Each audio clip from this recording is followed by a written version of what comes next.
महात्मा संत हृदय नवनीत समाना होते हैं। उनका हृदय तो बड़ा निर्मल होता है।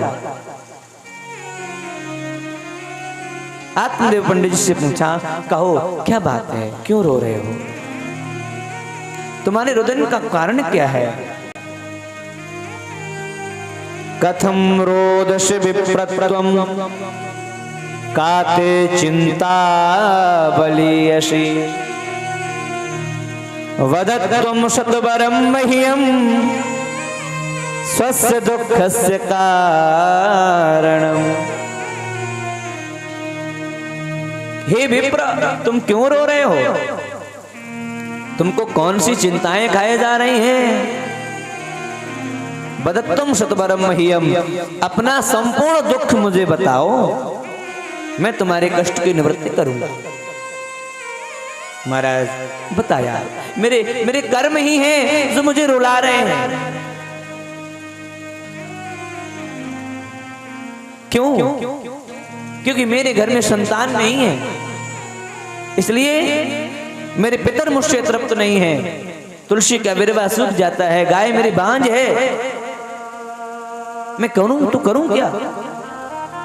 मैं मरना चाहता हूं, मैं इस शरीर को त्यागना चाहता हूं। जिस शरीर से संतान की उत्पत्ति नहीं हुई, तो शरीर को रखकर मैं करूंगा क्या?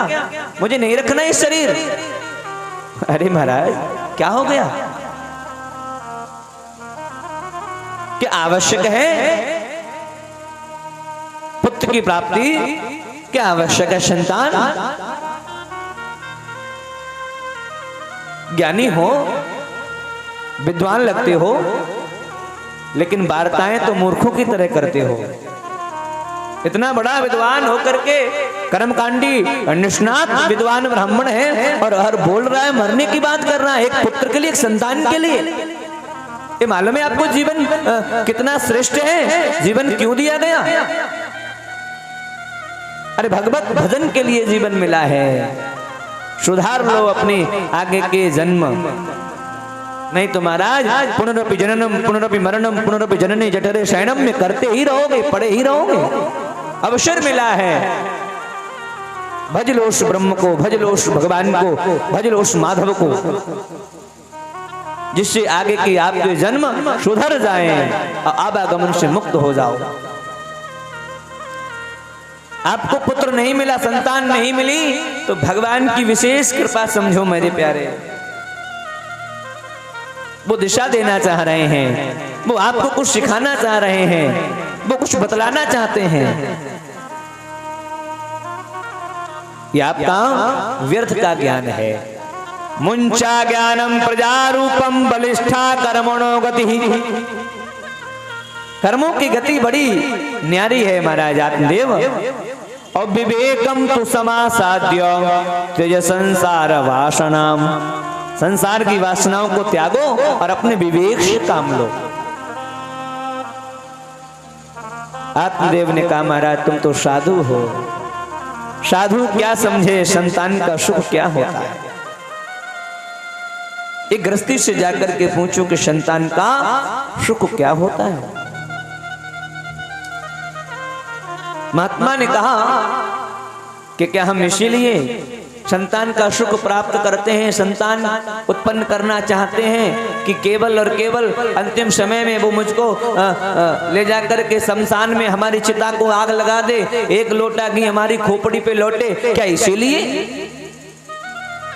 क्या इसीलिए हमें संतान चाहिए? अरे महाराज पुत्र यदि कदाचित पुत्र निकल जाए ना, तो जिंदगी भर रुलाता रहेगा, रोते रहोगे। इसलिए बिना पुत्र के बड़े अच्छे हैं। और जितनी ममता तुम संसार के लिए कर रहे हो, इतनी ममता यदि तुमने माधव के लिए की होती, गोविंद के लिए की होती, तो आज मेरा गोविंद प्रकट हो गया होता, आज आपको दर्शन दे दिया होता। पंडित जी ने कहा, महाराज देखो हम गृहस्थी हैं, हमारा सुख ही है संतान। संतों के चरणों में सर को पटकने लगे, हम प्राण त्याग देंगे, आपको ब्रह्म हत्या लगेगी महाराज। संत घबरा गए, क्यों? क्योंकि बाबा तुलसी ने कहा कि संतो हृदय नवा, संतो हृदय,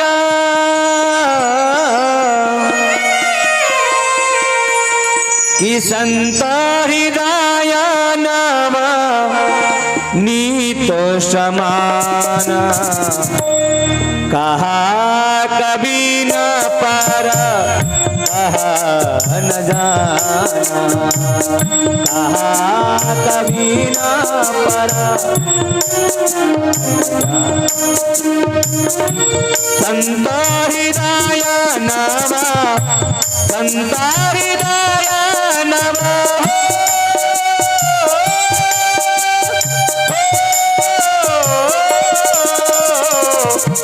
संत हृदय नवा नीत समान, कहा कभी न पर कहा न जाना, कहा कभी न पर कहा न जाना।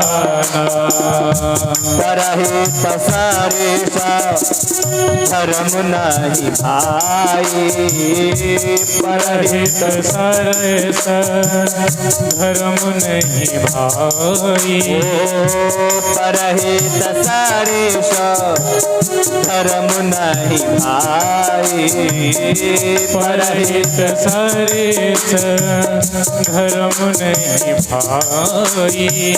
करो पीड़ा सम नहीं अधमाई, पर पीड़ा सम नहीं अधमाई। जय सिया राम बोलो, जय सिया राम, जय सिया राम बोलो, जय सिया राम, जय सिया राम बोलो, जय सिया राम बोलो, जय सिया राम, जय सिया राम बोलो, जय सिया राम, जय सिया राम बोलो, जय सिया राम, जय सिया राम बोलो, जय सिया राम। बाबा तुलसी ने कहा संत हृदय नवनीत समाना, कहा कविन पर कहा न जाना। संतों का हृदय बड़ा कोमल होता है, माखन से भी अधिक कोमल।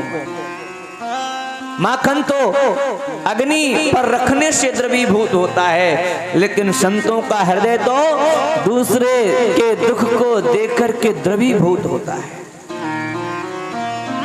संतों के हृदय की महिमा कोई नहीं गा सकता।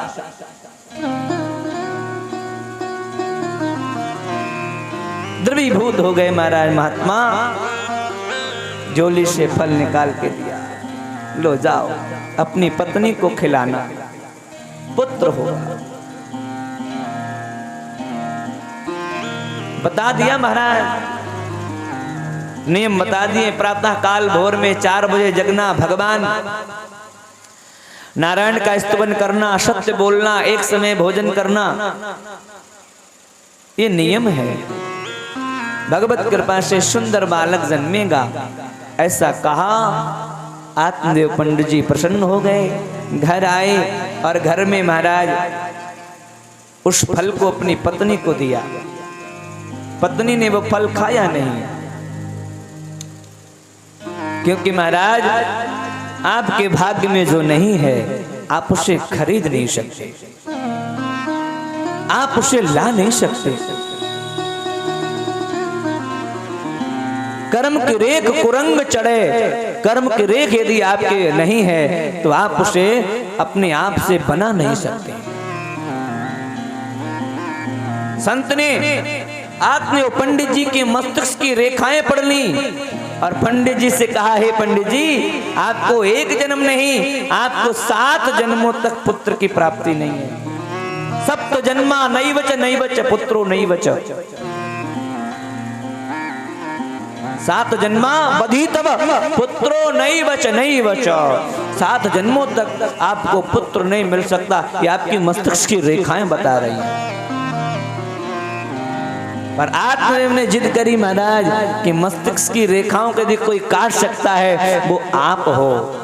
संत जो चाहे कर सकते हैं, क्योंकि उसमें उनमें पावर होती है, उनमें उनके अंदर तपस्या का प्रभाव होता है। तो भगवान को भी जो चाहे वो करा सकते हैं, क्योंकि उनके अंदर तपस्या है। आत्मदेव पंडित जी ने अपनी पत्नी को फल ला करके दिया, पर पत्नी ने फल गाय को खिला दिया, खाया नहीं। अपनी बहन के कहने पर, कहीं फल खाने से पुत्र होते हैं, कहीं फल खाने से संतानें होती हैं। फल खाने से संतानें होने लगे माना तो दुनिया फल खाना प्रारंभ कर दी, फिर विवाह की कोई आवश्यकता नहीं है, पति पत्नी के संबंध की कोई जरूरत नहीं है। फल खाओ पुत्र हो जाएंगे, फल खाओ संतानें उत्पन्न हो जाएंगे। बोले वाले हमारे जीजू हैं, उनके चक्कर में तुम आ गई और ये फल खाने जा रही हो। अरे इससे नहीं होंगे, इसको गाय को खिलाओ। फल खाने से यदि कहीं संतानें उत्पन्न होंगी तो तुम्हारी गाय भी बांझ है, उसको भी बछड़ा या बच्चा जरूर होगा। परीक्षण करने के लिए गाय को फल दिया, गाय ने फल खाया, इसने नाटक किया,